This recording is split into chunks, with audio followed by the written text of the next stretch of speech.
Hello, welcome to the sideboard here at the StarCGVEGAS.com Open Series in Las Vegas. We're 3 rounds into the Legacy event, and I'm here with John Kassari, notable Legacy grinder, top 8er, winner, and you're playing the sweet turbo / mono green Eldrazi deck. Yeah, I innovated it because I saw someone playing a blue-green post deck, and they won San Diego, and when they were hard casting Emeralds, it inspired me, and the fact that it ramps and plays Primeval Titan, one of my favorite cards. Right. So you have your mana base of all your posts, Glimmer Post, Cloudpost with Vesuva to copy, and even a Thespian stage we can copy. So you got all this mana. Yep. And you have Primeval Titan, which you can use Cavern of Souls to cheat in against Force, yeah. For even more lands. And then of course, you're looking to be casting some Eldrazi. Yeah, I have all 3 aliens in my deck. The weakest one is Kozilek by far.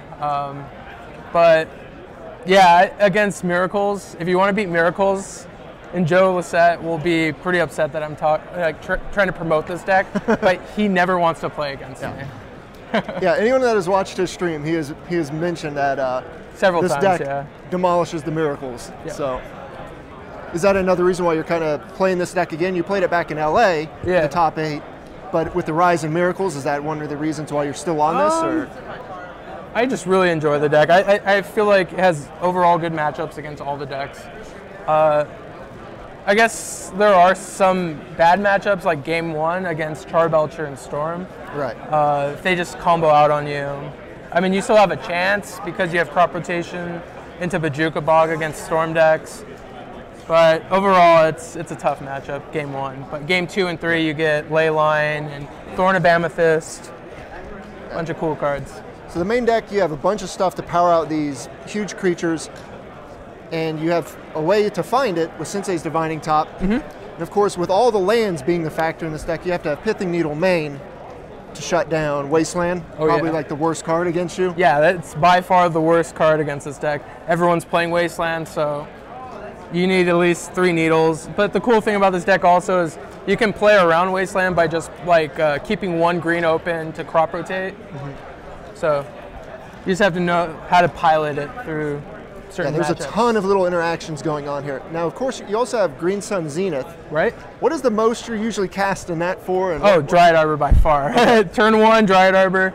And then hopefully, just I didn't know if there was anything cute, like you just sometimes have enough mana where you're like, hey, I just need a Titan or an Eldrazi with this. I don't know. Well, every once in a while, so you can't actually, every once in a while, Oracle Modiah is like absurdly good in this deck. So. No Eldrazi with it, but you can get the Titan. Yeah, Titan. It's basically like playing 8 Titans. So like, if you resolve a Titan with this deck, you're normally winning. But normally just getting Primeval Titan. That's or Dryad Arbor, and then Okay. Now you have all the lands running around here, and you've also squeezed in another combo, which is Dark Depths Thespian stage. Because hey, why not? Yeah, I mean, it's really for like decks that can't answer it. So like Elves, Game 1, they just like fold to it if you ramp into it, and they have a slow start. It's free win. But against Karakas decks, you obviously can't go for it, so you just like change your game plan. But I mean, you have the 4 expedition maps and you have the 4 crop rotations, so you can get it pretty easily. Also, a couple into the north, which will grab you your Snowlands, of course. With Dark Depths happens to be one, Pretty convenient there. Yeah. Now, you also have got the Eye of Ugin, which again helps you find your Eldrazi if you need another way to find your monsters. And other than that, just a ton of mana. Yeah, it's kind of like a control deck in a sense. I mean, I'm playing 3 Moments Piece, so I'm. The reason why I like started playing that card is because the meta that I was playing in had a bunch of like True Name Nemesis, like with swords or Jet or Batterskull, like the mid-range type decks, and being able to basically time walk them for a couple turns just so you hit your land drops saves you so much life and time, and I've been really impressed with Moments Piece. Legacy, a format about fog. Yeah, I mean, card's really nice against those type of decks. So you've been playing this deck a lot. I assume you've gotten a pretty tuned sideboard. Yes. You've got a 4 full Leyline of Sanctity in here. Yes. What are the best matchups that card's for? It's good against like Liliana decks, like discard type decks. Most importantly, it's for the Storm decks, Char Belcher and Storm. Yeah. Not being a blue deck, you obviously can't use Force of Will, so you need some sort of answer to those unfair decks. Right. So, like, my theory was like I could play like free spells. Like, what's the one for 0? It costs 5. I forgot, but it counters like. Yeah, it would be that card is not as good as Leyline. So. Yeah, who needs that card? Yeah. You know? And of course, you've got 3 Thorn of Amethyst. Yep. Combo again.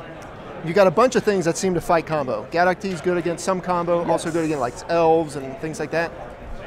Is it ever an issue with all your very expensive stuff? It only stops like All Is Dust and Green Sun Zenith, but most of the time Green Sun Zenith is searching for the Teague because you have a bad matchup against certain like Storm combo decks, and yeah, that's what he's in there for. He's just another like way to stop their combo. Right. So you use your Green Sun for that, then you don't really have to worry about your other copies. Yeah, exactly. Like once you have Teague in play, you probably don't need a Green Sun Zenith. Got another land in here, couple lands actually. Yep. Tabernacle shuts down the creatures.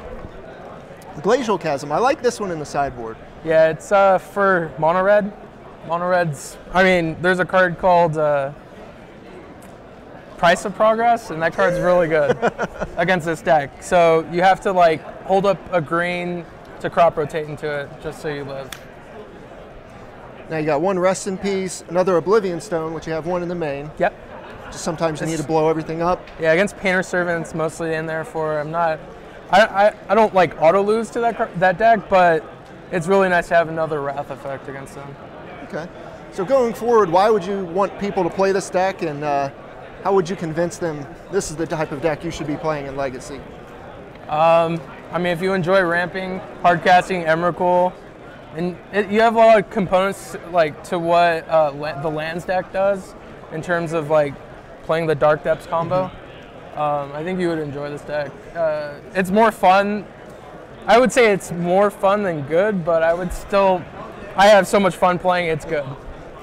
You've had success with it, so it's obviously pretty good. Yeah, and also shout out to Kenji, the streamer, Numop the Nummy. He's been playing this deck also, and he enjoys playing it also, and he's been grinding with this deck and doing very well. All right. Well, it looks like a blast. You're 3-0 so far. Looking to run it back again for another top 8. Yeah, we'll see. Appreciate you sitting down with me here on the sideboard, John. Yeah. Please stay tuned at StarCityGames.com all weekend long for all the action here at the SCG in Las Vegas.